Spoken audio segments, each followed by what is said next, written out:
Magandang araw mga ka-PJ! Ito na naman tayo. Halos everyday na tayo nagbablog mga ka-PJ. Maraming nagre-request Katulad kanina, meron akong nabasa na sana daw palagi ako mag-upload sa araw-araw na pagbibiyahe ko. Okay? So, yun nga, parang na-alarma ng kakaunti. Kasi minsan may nababasa ako na mga comments na sinasabi, kaya malaki yan kasi siyempre binabakbakan niya ngayong araw na to, maaga siya lumalabas, binakbakan niya, tapos kinabukasan, wala na yan. Hindi naman kaya araw-araw na ganyan yung earnings. Tama. Tama siya, hindi talaga gano'n na mamimintin mo yung araw-araw na gano'n na kalaking earnings, no? Pero yung 5,000, kayang i-maintain yun.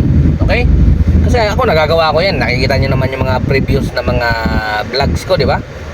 Na doon naka-maintain talaga 6,500, 5,000, di ba? 7.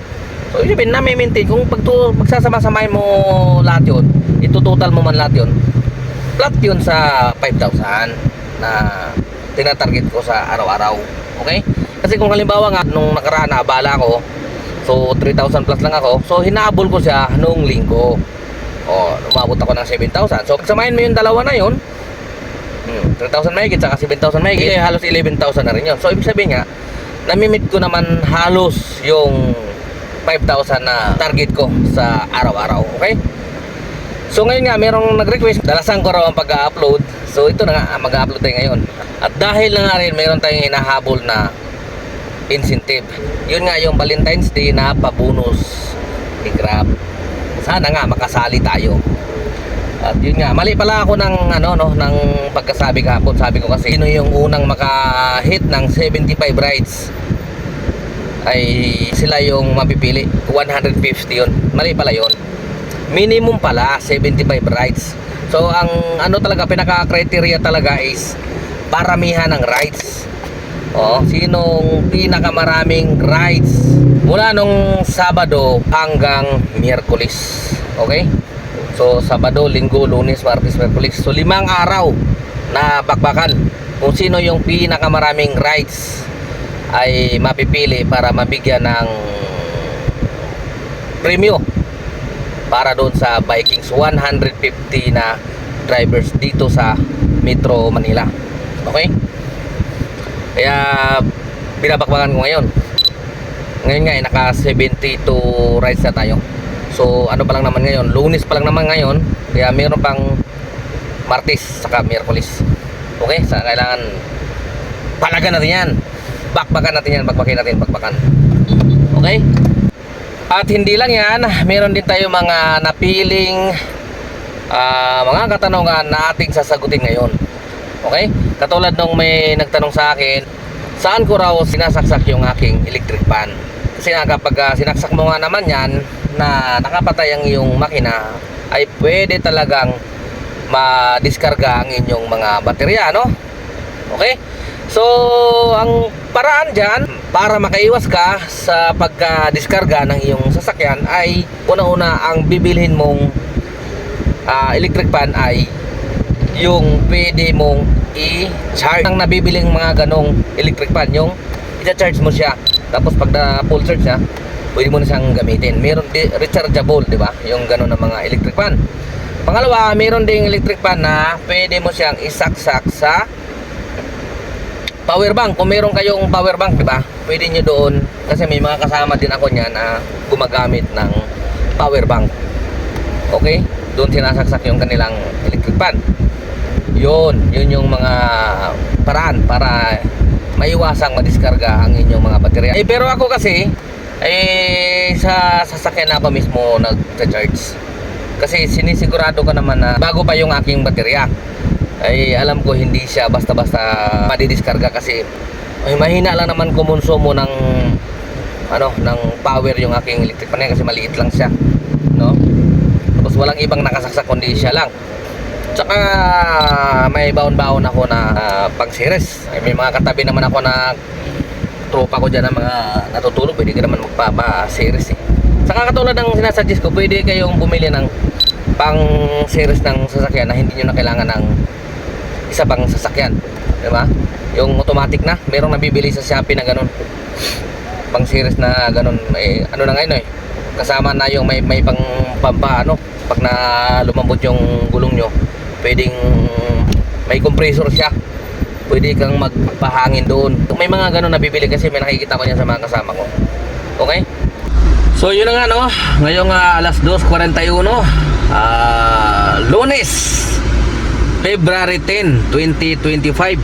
Yan, no, alas 2:41, naka 3,271 na tayo mga kaibigan, at naka 20 na bookings. Okay, tapos yung ating incentive na inaabangan natin na sana makuha natin.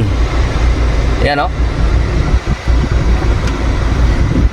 you know, naka 72 rides na tayo. Minimum daw 75. Pero yan pala, mali ako ng pagkakasabi ko sa inyo, pagkaintindi ko sa inyo. Minimum lang pala yung 72, dapat ma-hit mo yung 72 rides. So ang labanan pa rin talaga is paramihan ng rides. So hanggang Miyerkules yan. Lunes lang naman ngayon, meron pa tayong 2 araw. Okay? So bakbakin natin to. Wala akong pakialam dyan sa earnings, kaya kailangan yan ang makuha ko. Kasi pangarap ko ma-hit yan para makasama ako doon sa Vikings, no? Para may sama ko rin yung aking pamilya. Siyempre, family bonding. Dapat meron din tayo nun. Okay, so antabayanan nyo ako mamaya mga ka-PJ. Tingnan natin kung magkano tayo ngayon, ngayong araw ng Lunes, dahil galing tayo sa bakbakan kahapon. Let's go!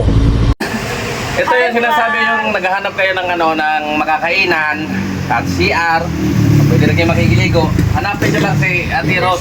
Available pa to. Sa kayo si Ate Leslie, ayun, no? Bakit nagbablog ka? Ito si Ate Leslie, ayun, ayun, no? Bakit nagbablog ka? Libre ang pagkain dito. Sa kanin nga ito tsaka isang torno. Yan si Ate Leslie, hanapin nyo lang. Dito rin naman to sa i-search nyo lang yung yung Sa may Archimedes. lapas, sa may Lapas, ayan. Madali lang kontrol. Yeah, isang tropa na malakas kumita yun, no? Walang sagot natin si Kuya ko. Saan? Sa pagbablog? Sabi. Yung kumakain dito ba? Oo, wala. So yun lang, no? Madali lang naman siya hanapin dito sa Archimedes. Mag-waste lang kayo, gamitin nyo yung yung Lapas Church. Yan. Dadali na kayo ito, makikita nyo na dito yung tindahan niya, yung kainan niya. Tapat lang ng simbahan. So bali yan yung tindahan niya, at saka yun yung available na dalaga, yun, o. Yan, tapos yan lang, yun lang yung simbahan. Para safe doon kayo pumarada sa simbahan na yun. Yan lang, o. Tapat niyan, kaya yung simbahan. Yan, makikita nyo yung ayun, o, Our Lady of Lapas Parish. Katabi niya yung water store. Pag walang available doon sa simbahan, dito na pwede na rin sa gilid. Hindi naman masyadong nananalo dyan, sinisita. Basta kakain lang kayo. Okay?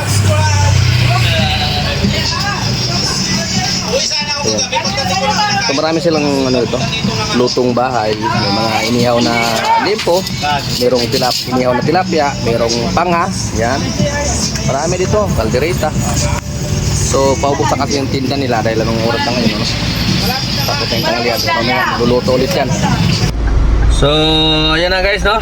Dito na natin tatapusin yung ating vlog. Ang oras natin ay alas 9:56. Ngayong araw guys ay Lunes, February 10, 2025. Yan, naka 5,577 tayo at 31 na bookings. Ating Valentine's Day, yan, 75 daw minimum, naka 81 na tayo. So maradagdagan pa natin yan mula bukas hanggang sa Miyerkules. So sana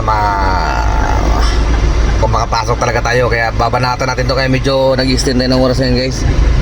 Abangan natin yung oras dahil nga gusto ko talagang ma-hit yan guys. Sana ma-hit ang mulan ngayon, no? So dito na lang muna mga ka-PJ. Magpapaalam na muna ako samantala. Ka-PJ nyo, temporary signing off. Bukas ulit mga ka-PJ. Adios sa inyo lahat.